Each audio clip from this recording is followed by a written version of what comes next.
Earthly central passing time 101 begins on the surface of a planet that feels still but is never still. Earth spins, orbits, vibrates, radiates, breathes through atmosphere, and carries every living system inside a gravitational shell. What humans call passing time is not an invisible river floating above reality. It is the counted behavior of matter, motion, and repeating cycles inside a cosmic environment. Every heartbeat, quartz vibration, atomic oscillation, sunrise, tide, and orbital return is a clock event. Time on Earth is a measured accumulation of cycles inside gravity, motion, and atmosphere. Gravity is the sculptor. In relativity, mass curves space-time, and clocks in stronger gravitational conditions accumulate time more slowly than clocks farther away. Earth's surface is not merely ground, it is a timed layer inside a gravitational field. Higher altitude clocks tick differently from lower ones. Satellites move through another timing regime and must be corrected constantly. GPS works only because humanity learned that time is not universal. It bends with motion, depth, and position. The atmosphere forms the living chamber of this timing theater. Ozone shields the biosphere from ultraviolet radiation. Pressure, density, moisture, ionization, and temperature influence how signals travel, how electronics behave, and how biological rhythms stabilize.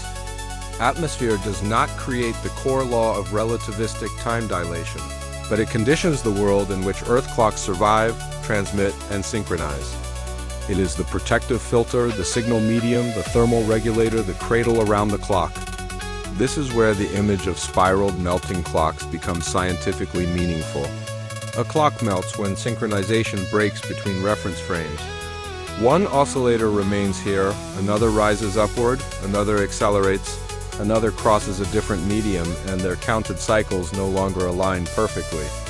The melt is metaphor, the drift is measurable. Time appears stretched, compressed, delayed, or offset because clocks are path-dependent. They carry the history of where they were, how fast they moved, and how deeply they sat in gravity. Waves complete the story. Light, radio, microwaves, and other signals move as oscillations. Motion can Doppler shift them. Gravity can redshift them.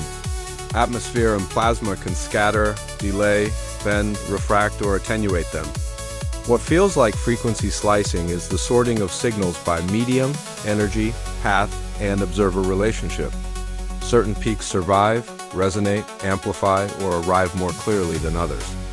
So, earthly central passing time 101 is the epic of a rotating world in curved space-time. Gravity setting the pace, atmosphere shaping the chamber, motion shifting the count, and waves carrying the evidence. We do not live beside time.